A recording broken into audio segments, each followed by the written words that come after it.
KPM. Hai, Assalamualaikum dan salam sejahtera calon-calon SPM semua. Apa khabar? Harapnya semua sihat dan ceria selalu ya. Hari ini mata pelajaran kita di Sukses SPM 2022 berjutan ialah lukisan kejuruteraan bersama saya Syafiqah Farahin, dan inilah peluang kepada calon-calon yang mengambil kertas ini untuk sama-sama belajar teknik dan juga formula untuk lulus dan skor dengan cemerlang dalam mata pelajaran ini, terutamanya kertas 1. Jadi tanpa melengahkan masa, jom kita saksikan siapakah guru kita pada hari ini.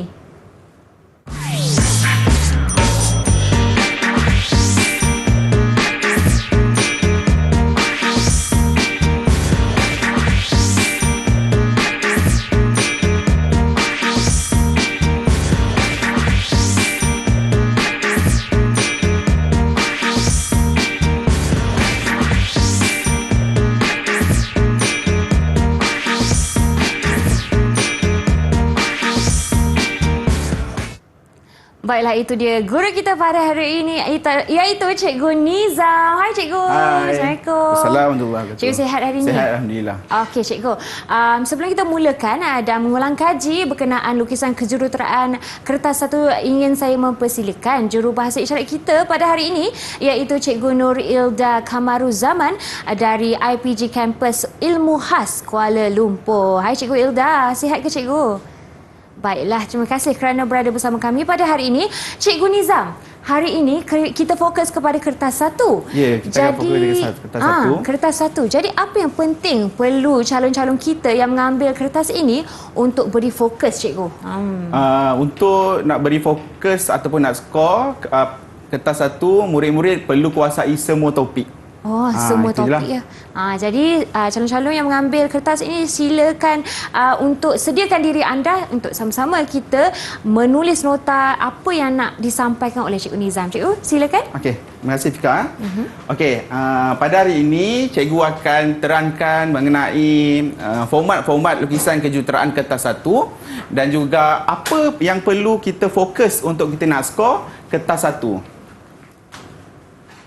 Okey, cikgu rasa semua murid-murid telah mengetahui bahawa kertas lukisan kejuruteraan ada dua kertas, kertas 1 dan juga kertas 2, dan semua pelajar telah melaksanakan kertas 2 dengan cemerlang. Okey, so untuk kertas 1, kertas lukisan kejuruteraan dia ada bahagian A 3 soalan. Dia ada soalan 1, 2 dan 3. Okey, soalan 1 7 markah, soalan 2 8 markah dan soalan yang ketiga 15 markah. Okey, untuk soalan-soalan dalam kertas 1, ia melibatkan soalan berkisar kepada geometri satah ataupun lukisan 2 dimensi. Yang kedua, ia melibatkan gabungan soalan. Maknanya soalan tersebut boleh berdiri sendiri ataupun soalan yang digabungkan daripada topik-topik yang tertentu. Nanti kita tengok bagaimana nak menyelesaikan soalan gabungan 2 dimensi. Okey, yang ketiga, topik-topik yang akan ditanya dalam kertas 1 ialah yang pertama segitiga, segi 4, poligon bulatan. Yang berikutnya ialah pembesaran pengecilan. Yang berikutnya ialah rajah sama luas, dan yang terakhir ialah elips, parabola dan tangen. Okey, untuk kertas 1 bahagian A, soalan-soalan dia boleh berdiri sendiri ataupun soalan gabungan. Contohnya, soalan berdiri sendiri itu macam seperti rajah sama luas, satu soalan. Okey. Okey, yang kedua adalah bahagian B, ada 5 soalan. Soalan 4, 5, 6, 7 dan 8 yang mewakili 10 markah, 15 markah dan 20 markah. Okey, soalan B dia melibatkan geometri bongkah ataupun lukisan 3 dimensi. 3 dimensi itu bermakna ia ada 3 paksi lah, tinggi, lebar dan dalam. Okey, yang berikutnya adalah unjuran ortografi bongkah bantuan diberi. Okey. Kemudian soalan isometri dan soalan oblik. Yang berikutnya ialah soalan pandangan bantuan, sama juga seperti soalan unjuran ortografi. Bongkah bantuan akan diberi sebagai bantuan kepada pelajar untuk menyelesaikan soalan pandangan bantuan. Okey, yang berikutnya ialah lukisan pengorakan, lukisan persilangan dan lukisan berkaitan. Okey, lukisan berkaitan kita ada 3 jenis lukisan. Lukisan mekanikal, lukisan elektrik dan juga lukisan bangunan. Okey, murid-murid perlu kuasai semua topik kerana dalam 5 soalan bahagian B ia tidak ditetapkan soalan apa. Okey. Maksudnya contoh soalan 4 10 markah mungkin dia boleh keluar soalan pandangan bantuan ataupun mungkin dia boleh keluar soalan pengorakan. Okey, jika markahnya adalah 10, aras kesukarannya berbezalah dengan markah 15 ataupun markah 20. Okey, so setakat itu saja untuk format kertas lukisan kejuruteraan kertas 1. Sebentar lagi kita akan lihat bagaimana nak menyelesaikan soalan bahagian A dan bahagian B. Baiklah Cikgu Nizam, terima kasih. Itulah sedikit sebanyak format bagi kertas 1 lukisan kejuruteraan dengan kod 3759 dan banyak lagi yang kita nak belajar untuk skor dalam bahagian A dan juga bahagian B bagi kertas ini. Tapi sebelum itu kita akan berhenti berehat seketika dan kembali selepas ini di Sukses SPM 2022 Pecutan. Didik TV KPM. Didik TV KPM. Baiklah calon-calon SPM 2022, hari ini mata pelajaran kita bagi Sukses SPM 2022 Pecutan ialah lukisan kejuruteraan kertas 1. Dan untuk bahagian ini kita akan fokus kepada bahagian A yang Cikgu Nizam telah pun sebut terdiri daripada geometri satak, 2D gabungan soalan, segitiga, segi empat, poligon bulatan, pembesaran pengecilan, rajah sama luas, elips parabola, tangen. Jadi Cikgu Nizam antara semua ni boleh keluar mana-mana soalan yang dia terlibat. boleh keluar mana-mana, tak ada spot lah. Okey, jadi untuk soalan pertama, apa yang kita akan fokus? Okey, soalan pertama kita akan fokus kepada soalan yang berdiri sendiri. Maknanya dia tidak digabungkan dua topik dalam satu soalan. Okey, cikgu silakan. Okey. Okay, so cikgu harap murid-murid dapat berikan sepenuh perhatian untuk kita lihat contoh-contoh dan cara penyelesaian soalan bahagian A. Okey. Kita tengok soalan yang pertama. Okey, soalan pertama ni adalah soalan rajah sama luas, satu bab. Bab rajah sama luas, dia keluar satu soalan berdiri sendirilah.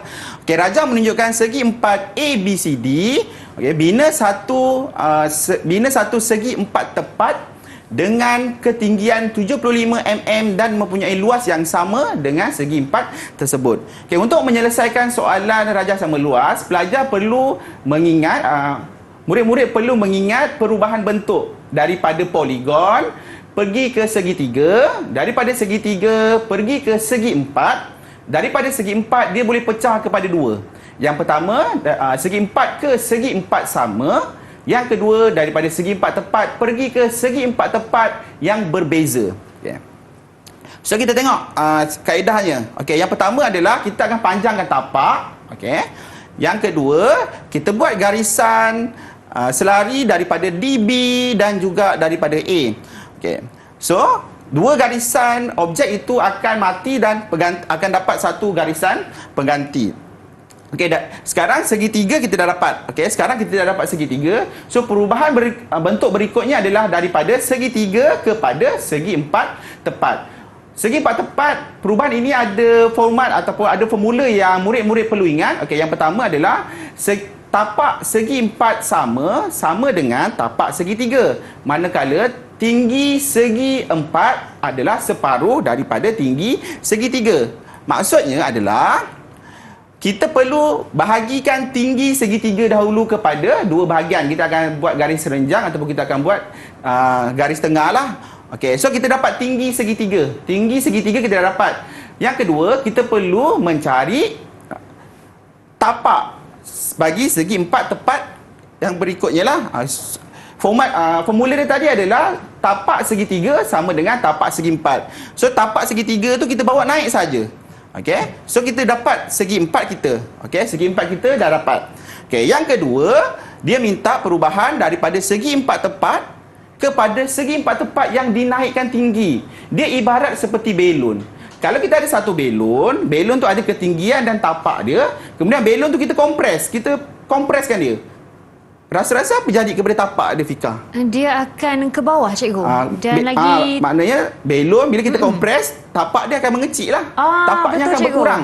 So tingginya Tingginya lagi tinggi, cikgu. tingginya akan naik. So pelajar murid-murid perlu ingat konsep belon saja. Jika perubahan daripada segi empat tepat kepada segi empat tepat kepada segi empat tepat yang diberi tinggi. Okey.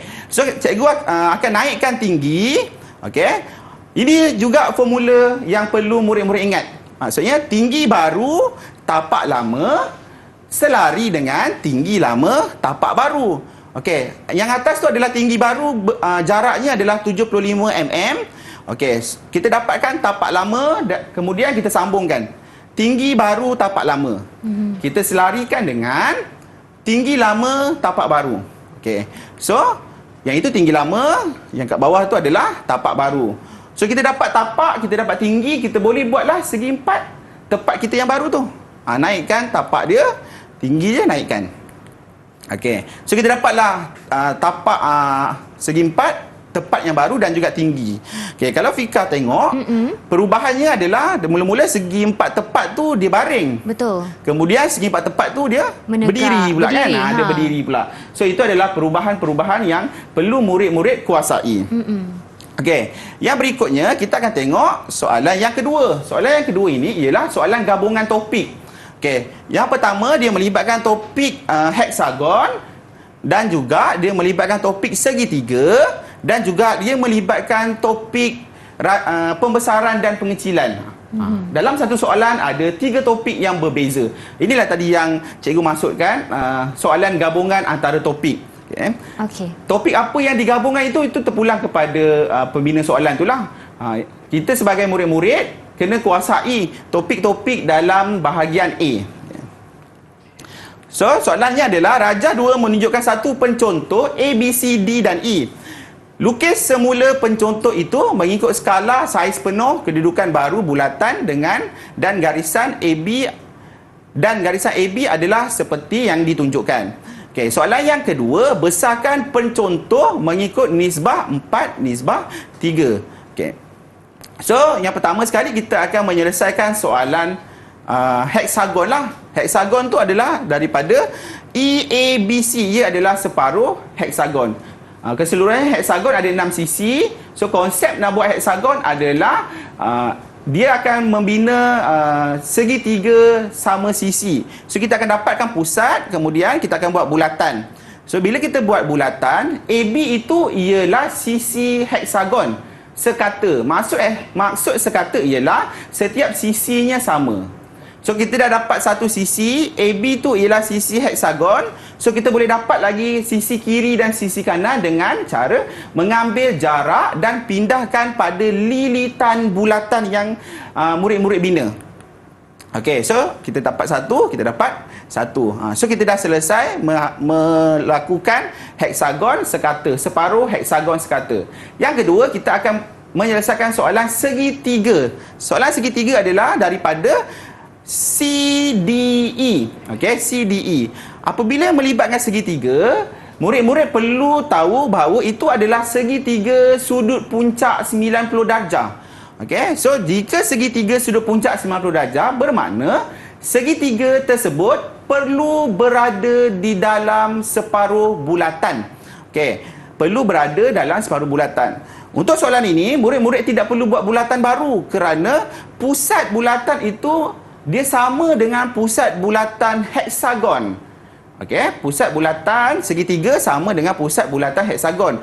Just kita cuma ambil sahaja jarak DE. Ambil jarak 50 dan kita akan silangkan pada lilitan bulatan. Itu adalah titik E. Maaf, itu adalah titik D dan kemudian kita garislah jawapannya. So, pencontoh ABCDE itu kita dah dapat. Okey, pencontoh ABCDE itu kita dah dapat. Kemudian kita pergi ke soalan yang kedua. Besarkan pencontoh mengikut nisbah sisi 4:3. Okey. So, untuk nak menyelesaikan soalan pembesaran dan pengecilan, murid-murid perlu tahu yang pertama pusat pembesaran, yang kedua skala, yang ketiga garis pancaran, yang keempat titik image dan titik objek. Okey, jangan keliru titik image dan titik objek. Okey. Yang pertama, cikgu akan buat skala lah. Cikgu akan buat skala. Kenapa cikgu buat di A? Sebab cikgu memilih A itu sebagai pusat pembesaran. Skala perlu dibuat pada pusat. Okey, permulaan dia mesti daripada pusat. So, cikgu akan buat 4 skala. 1, 2, 3 dan 4. Okey, so cikgu tanda 3 dan 4. Nombor 3 ialah objek, titik objek. Nombor 4 ialah titik image. Okey, sebab apa? Sebab dalam soalan dia minta besar 4 nisbah 3. Okey. So cikgu akan bawa nombor 3 pergi ke B. Okey, sebab apa? Sebab 3 ialah titik objek, B ialah titik objek. So titik objek harus disambungkan kepada titik objek. So kita buat garis lari. Okey. Kemudian kita dapat B prime. Okey. Kenapa B prime berada di garisan tu? Sebab itu ialah garisan pancaran dia. Okey, itu ialah garisan pancaran. Jika garisan itu ialah garisan pancaran B, bermakna titik image bagi B prime perlu berada di atas garis pancaran tersebut. Okey, kemudian kita buat garis pancaran. Okey, dah buat garis pancaran, so kita buat garis lari je. Kita selarikan dia. Okey, kita garis lari daripada B, so kita dapat C prime. Okey, daripada C prime kita selarikan dengan CD, kita akan dapat D prime. Daripada D prime kita buat garis lari antara D dengan E. Okey, buat garis lari di E, kita akan dapat E prime. Okey. So jika murid-murid perhatikan setiap titik image, okey, setiap titik image dia mesti berada pada garis pancaran yang sama dengan objek. Contohnya E prime berada di atas garis pancaran E. Okey. So murid-murid jangan tersalah lah, sebab kalau tersalah nanti bentuknya akan berbeza lah. Okey, bentuknya akan berbeza. Okey, yang berikutnya kita tengok pada soalan yang ketiga. Okey, soalan ketiga ialah soalan elips, tangent dan parabola. Okey. Raja 3 menunjukkan satu pencontoh A, B, C, D, E, F dan G. B, C, D, E dan F adalah titik-titik tangent. GS adalah paksi simetri bagi separuh parabola. Okey. Dalam soalan ni, dia tidak beri kita starting point. Okey, maksud starting point itu adalah dia bagi pusat parabola ke, dia bagi satu center ke, dia tak bagi. So maknanya murid-murid boleh buat kat mana-mana.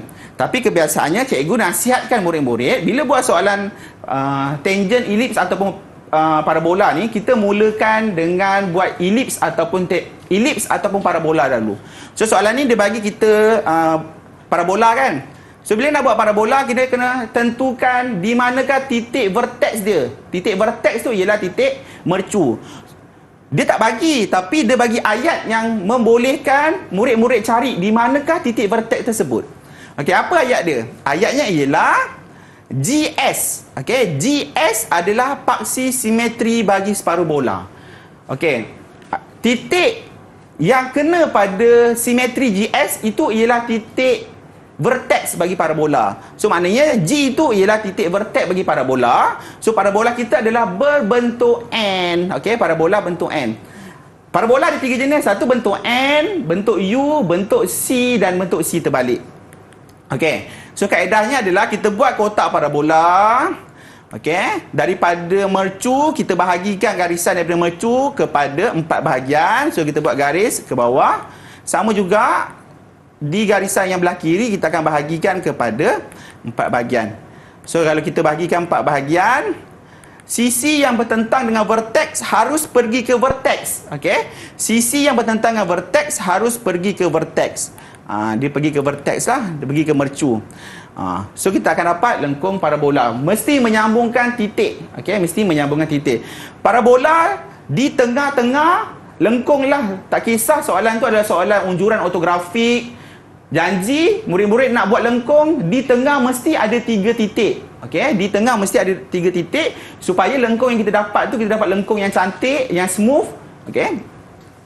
Okey, yang berikutnya, bila parabola dah selesai, murid-murid perlu membuat bulatan asas. Okey, maksud bulatan asas ni ialah bulatan tu dalam soalan kita tahu di mana kedudukan pusat, kita tahu berapa jejari dia.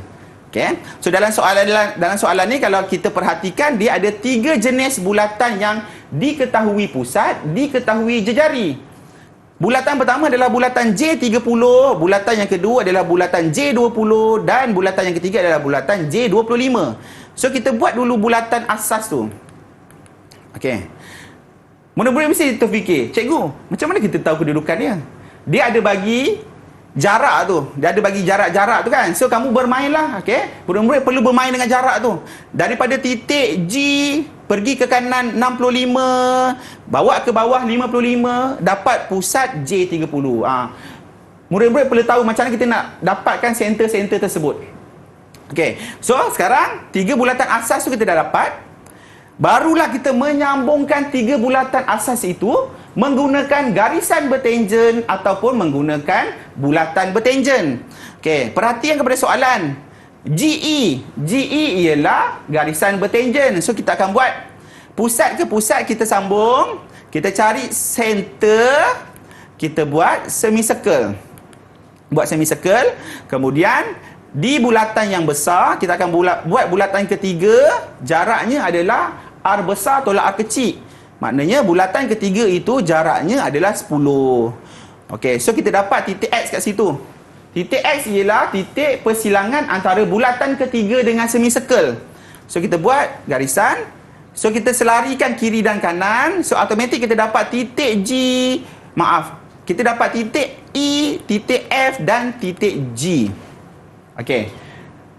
Tangent, soalan tangent dia special sikit sebab kebanyakan murid-murid dia tak akan buat teknik. Contohnya garisan FE tu kan, dia letak je pembaris, janji kena kat ujung dia terus garis. Dia beranggapan betul tapi sebenarnya salah kerana tekniknya tak ada. Okey, dia tak ada pakai kaedah, dia cuma pakai kaedah agak-agak je. Okey, dalam lukisan kejuruteraan pelajar tak murid-murid tak boleh menggunakan kaedah agak-agak je lah. Agak-agak je lah jarak dia. Tak boleh. Dia mesti ada exactly titik yang kita dapat daripada kaedah yang kita gunakan. Okey, yang berikutnya kita tengok DC. Kita tengok lengkung DC. Okey, DC tu adalah menyambungkan bulatan J30 dengan bulatan J25. Okey, dua bulatan J30 dengan bulatan J25 itu disambungkan menggunakan bulatan. Dia tidak menggunakan garisan. Okey. Okey, itu bentuk bentuk tengkorak. Okey. Bulatan menyambungkan bulatan ada 3 bentuk. Yang pertama bentuk tengkorak, yang kedua bentuk Mickey Mouse dan yang ketiga bentuk Mickey Mouse tu dah kiok. Dia dah mati, dia jadi tengkorak. Oh, macam tu. Dia jadi macam itulah. Okay. Sekarang ini sebab bulatan kecil tu, okey, bulatan J30 dengan bulatan J25 tu dia berada di dalam bulatan besar. So bulatan kecil tu jadi bata lah, jadi mata tengkorak tu. So kita akan menggunakan pusat J25 dan menggunakan pusat J30 sebagai rujukan kita untuk dapatkan pusat J80. So kita akan buat tolak J80 tolak J30, buat satu lengkung, kemudian J80 tolak J25, buat satu lengkung, kita gariskan daripada pusat ke pusat dapat titik D, gariskan pusat ke pusat dapat titik C. So kita buat lengkung. Okey. Kenapa J80 kena tolak dengan J25 ataupun J80 tolak dengan J30, cikgu? Sebab itu bentuk tengkorak kan. Tengkorak ni biasa kita kaitkan dengan sesuatu benda yang negatif. Okey, sesuatu benda yang tolak. So kita tolaklah. Okey, kalau dia bentuk Mickey Mouse, ada telinga Mickey Mouse di kiri kanan, kita jumpa Mickey Mouse, kita gembira. So, dia melibatkan sesuatu yang positif. So, tambah. So, kalau bentuknya adalah bentuk telinga Mickey Mouse, kita kena tambahkan dia.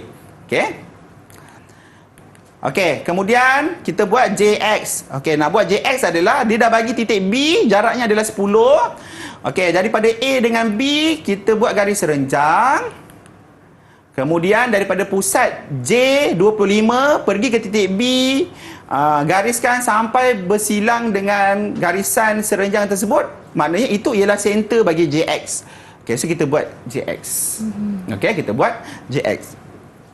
Okey, so sekarang ini dah settle untuk soalan tangent. Cuma untuk soalan tangent ni, cikgu perlu titik beratkan adalah yang pertama, titik tangent. Kebanyakan murid-murid dia tak mencari titik tangent tu. Dia hanya assume, dia hanya mengagak. Okey, titik tangent tu berada di mana? Titik tangent berada di FE. Dalam soalan dia akan bagi tahu titik tangent berada di mana.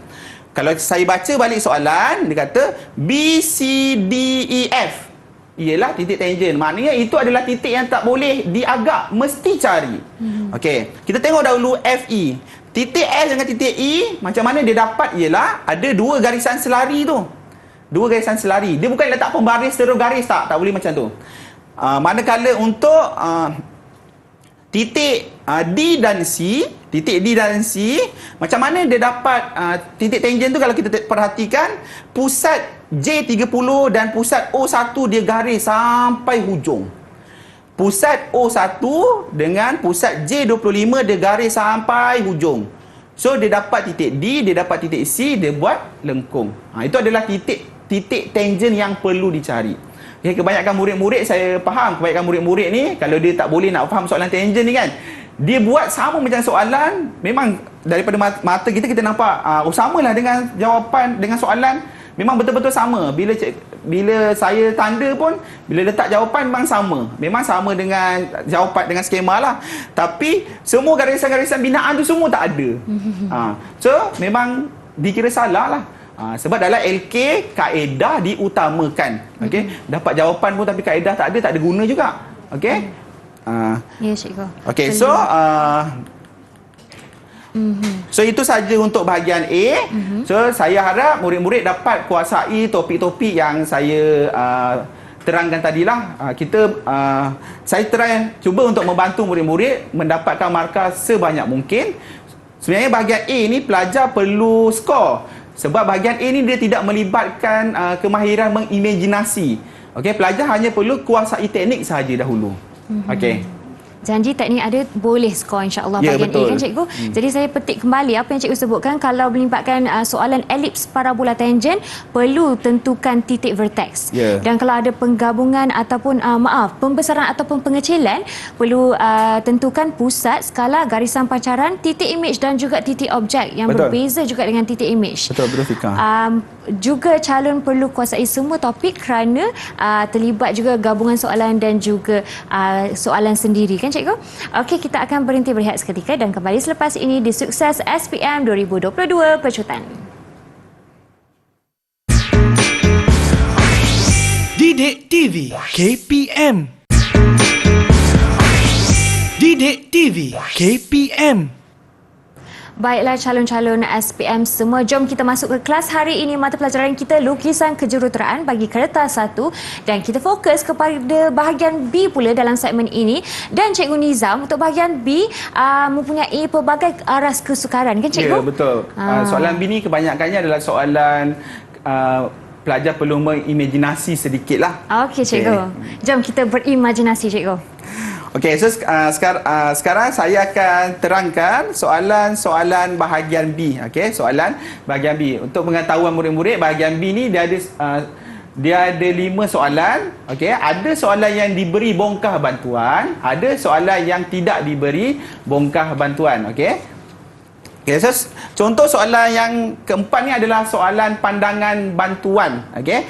Bagi soalan pandangan bantuan ni, dia beri bongkah bantuan. Bongkah bantuan ni dia membantu, tak membantu 100% pun, tapi bagi saya dia membantu lebih daripada 80% bagi murid-murid yang tiada kemahiran mengimajinasi.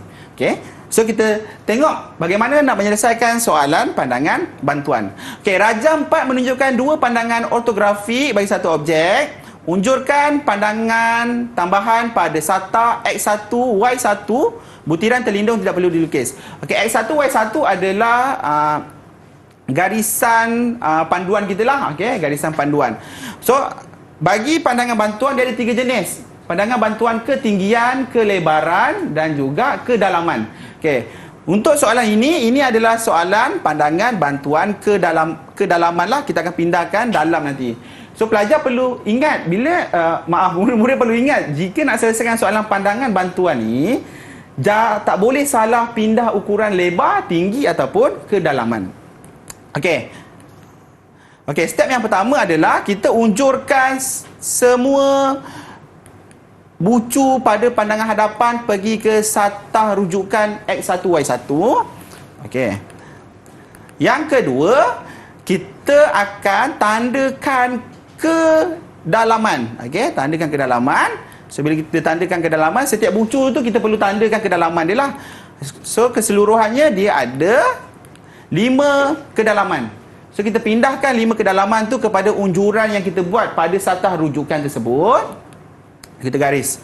Kita garis.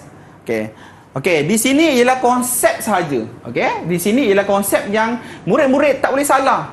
Kalau salah rugi. Okey, yang pertama ialah garisan unjuran ke satah rujukan wajib 90 degree. Okey, murid-murid kena ingat tu. Daripada garisan rujukan X1, Y1 ke garisan unjuran. Okey, dia perlu 90 darjah. Kalau buat selain daripada 90 darjah tu, jawapan kamu nanti akan ada masalah lah. Okey, yang kedua, tak boleh pindah salah. Tak boleh pindah ukuran yang salah. Okey, murid-murid tak boleh pindahkan ukuran yang salah. Maksud cikgu, soalan ni dia minta kita pindahkan ukuran kedalaman. Okey?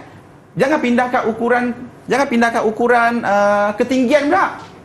Nanti langsung kamu tak boleh dapat titik-titik dia. Okey, yang berikutnya adalah kita akan label pada bongkah dan juga kita labelkan pada pandangan. Okey. Murid-murid perlu ada kemahiran macam mana nak membaca bongkah tu dan dipindahkan kepada unjuran ortografik. Okey, so kita akan pindahkan semua titik itulah, dipandang di hadapan dan dipandang di sisi. Apa titik-titik yang kita nampak? Tu kita perlu marking dulu. Okey, kemudian baru kita tengok dekat pada kedalaman 1 ada KL. Okey, pada kedalaman 1 ada huruf KL. Pada kedalaman 2 ada huruf EF. Okey, so kita sambungkan. Macam mana kita nak sambung? Refer kepada bongkah. Okay? Kalau murid-murid refer kepada bongkah, kita tengok EF bersambung, EK bersambung, KL bersambung. So kita refer saja kepada bongkah. Okey, pada kedalaman 3 ada MNLG. Okey, MNLG. So kita sambunglah. Okey. Bagaimana nak sambung? Macam cikgu cakap tadi, kita refer lah balik kepada bongkah. That's why lah bongkah bantuan tu diberi. Okey, kemudian kita tengok sisi pada kedalaman 4 ada huruf AD. Pada kedalaman 5 ada huruf C, B, I, H dan juga O. Okey. Okey, so kita sambunglah. Okey, kita sambung. So bila kita dah sambung, sekarang yang butiran lurus semua kita dah dapat. So sekarang kita nak selesaikan butiran yang melengkung. Okey. Jika murid-murid perhatikan kepada bongkah, butiran melengkung bermula daripada A, E dan D, F. Okey, E dan D, F. Maksudnya kita perlu bahagikan lengkung A, E dan juga D, F tu kepada 3 bahagian. Okey, kepada 3 bahagian. So kita dapatkan dia punya kedalaman. So kita pindahkan kedalaman dia dulu. Okey, pindahkan kedalaman. Okey. So kalau dah pindahkan kedalaman, dah dapat titik, dah kita sambung. Bila nak sambung, murid-murid sambung jangan salah titik. Sebab lengkung tu bermula daripada AE dan lengkung yang kedua bermula daripada DF. Okey. So sekarang kita proceed kepada soalan yang berikutnya, soalan 3 dimensi juga, okey, iaitu soalan pengorakan jejari. Okey. Bagi soalan pengorakan jejari ni, bongkah bantuan tidak diberi. Okey, so jika bongkah bantuan tidak diberi itu, pelajar perlu mengimajinasi sedikit, ataupun pelajar perlu, untuk soalan ni pelajar perlu tahu di mana kedudukan puncak, kedudukan tapak dan juga kedudukan sisi pada kedua-dua pandangan. Okey. Okey. Untuk pengorakan jejari, kita ada 2 bongkah. Yang pertama bongkah piramid, yang kedua bongkah kon. Okey. Dalam soalan ni, dia ada bagi 2 bongkah juga. Yang kat kiri tu ialah bongkah piramid, separuh piramid dan juga separuh kon. Jika separuh kon, kita perlu bahagikan kon itu kepada 30 darjah untuk mewujudkan sisi bayangan dia. Okey, so cikgu bahagikan. Kemudian cikgu label.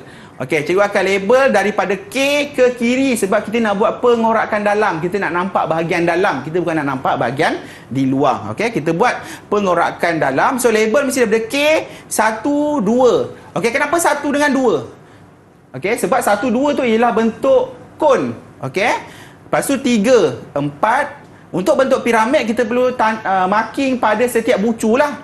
3, 4, 5, 6. Okey, 7, 8. Kemudian kita bawa tinggi menggunakan pusat, so kita buat lengkung.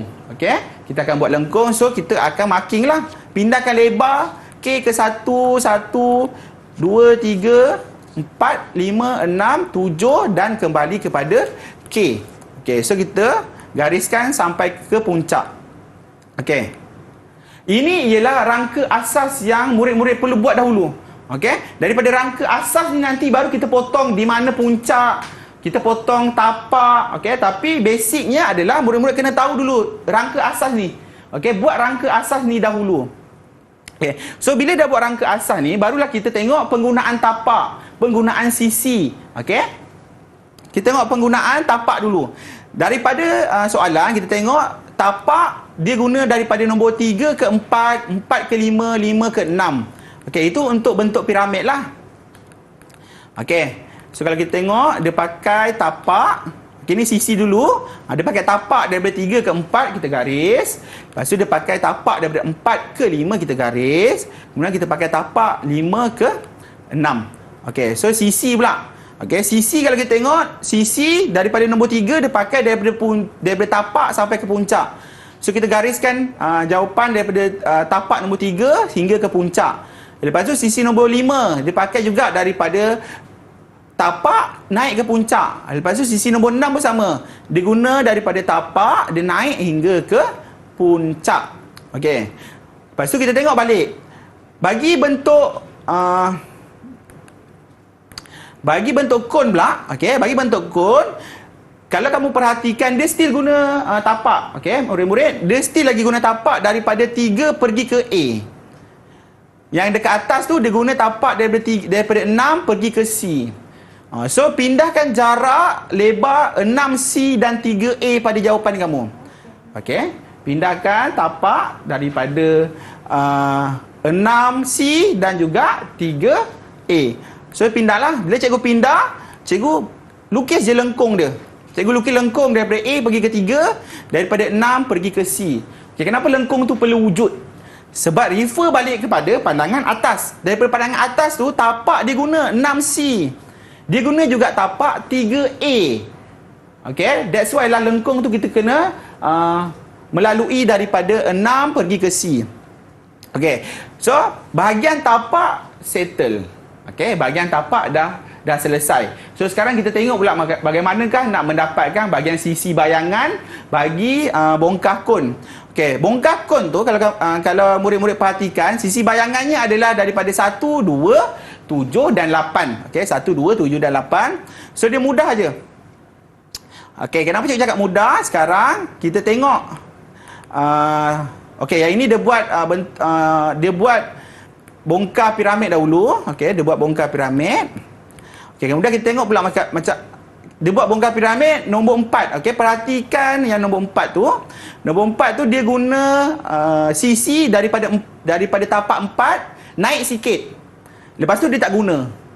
Lepas tu daripada separuh dia naik sampai ke puncak. So murid-murid perlu dapatkan ketinggian pada pandangan depan. Okey. Okey, so dah settle. Itu adalah itu adalah pengorakan bagi bongkar piramid. Okey, sekarang kita tengok pula pengorakan bagi bongkar kon di sebelah kanan tu. Okey, so dapatkan ketinggian dahulu. Okey. Okey, daripada nombor 1 tu, okey, daripada nombor 1 bawa turun ke bawah, bawa naik ke puncak. So kita dapat ketinggian dia. Tarik sampai ke KK dan kita buat lengkung. Okey, dah buat lengkung, kita tandakan nombor 1 tu berada di mana. 1 Roman. Kemudian nombor 2 Roman pula. Daripada 2 Roman tu, bawa turun ke bawah. Kita guna tapak dulu Tapak 2 Roman, kita bawa turun ke bawah, kita bawa naik ke puncak. Dapat ketinggian dia. So ketinggiannya unjur ke kanan, ke kiri, buat lengkung. Lepas tu kita akan tanda pada nombor 2. Okey. So dapatlah satu lengkung tu. Okey, kemudian kita tengok pula nombor C ke 7, 7 ke 8, 8 ke K. Dia sama, dia menggunakan titik yang sama. So kaedah yang samalah kita apply. Okey, kaedah yang sama kita apply, dapat 1 Roman, dapat 2 Roman, so kita buat lengkung.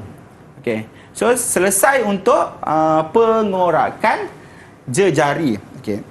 Baiklah. apa yang penting untuk pengorakan jari ialah murid-murid perlu membezakan bongkah. Okey, dan kaedah tak boleh salah. Untuk pengorakan jari, bongkahnya adalah bongkah piramid dan juga bongkah kon. Okey, bongkah piramid di pandangan depan mesti bentuk segitiga. Okey, pandangan depan tu dia mesti bentuk segitiga. Kalau pandangan depannya bentuk segi empat, itu bukan bongkah piramid dan kon, itu ialah bongkah prisma dan juga silinder.